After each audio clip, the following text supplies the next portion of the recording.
តាមការពិតទៅខ្ញុំផលិតសៀវភៅភ្នំដងរែកទីបង្អែកភ្លេចបានហ្នឹងគឺក្នុងឆ្នាំ2018ហើយខ្ញុំសង្ឃឹមថាមាននរណាគេចាប់អារម្មណ៍បង្កើតជាកុន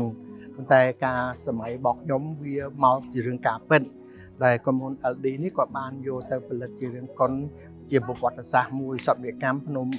ខ្មោចតាមសៀវភៅរបស់ខ្ញុំភ្នំដងរែកនឹងឯងដែលជារឿងរ៉ាវរបស់ជនភៀសខ្លួនខ្មែរយើងក្នុង1979ហ្នឹងដែលក្រមទាហានថៃបានទម្លាក់មកពីភ្នំដងរែកហ្នឹងហើយច្រើនមើលអ្នកដែលបានស្លាប់ពេលគាត់តាក់ទងមកខ្ញុំហាក់បីដូចជាភ្ញាក់ផ្អើលខ្លាំងដែរ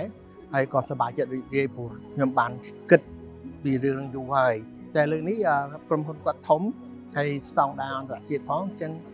សង្ឃឹមថាគាត់នឹងផលិតទៅជាប្រវត្តិសាស្ត្រឬមួយដែលកូនខ្មែរយើងអាចចងចាំសូម្បីវាជារឿងអ្នកខ្លះគាត់មិនសូវចូលចិត្តអានក៏មើលរឿងហ្នឹងក៏អាចយើងសង្ឃឹមថាវានឹង reflect វានឹងឆ្លុះបញ្ចាំងការពិតដែរអញ្ចឹងណាប៉ុន្តែបើចង់ដឹងរឿងពិតប្លុកប្លៀកជាក់ស្ដែង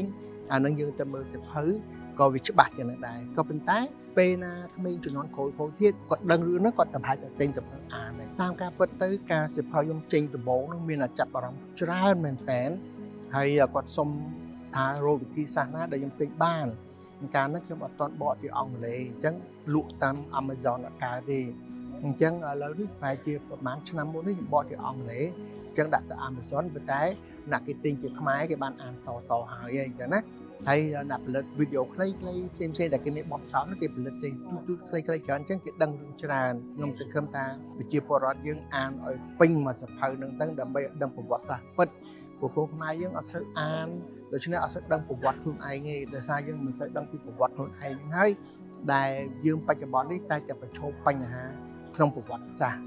បាទឆ្នេះហើយខ្ញុំសង្ឃឹមថា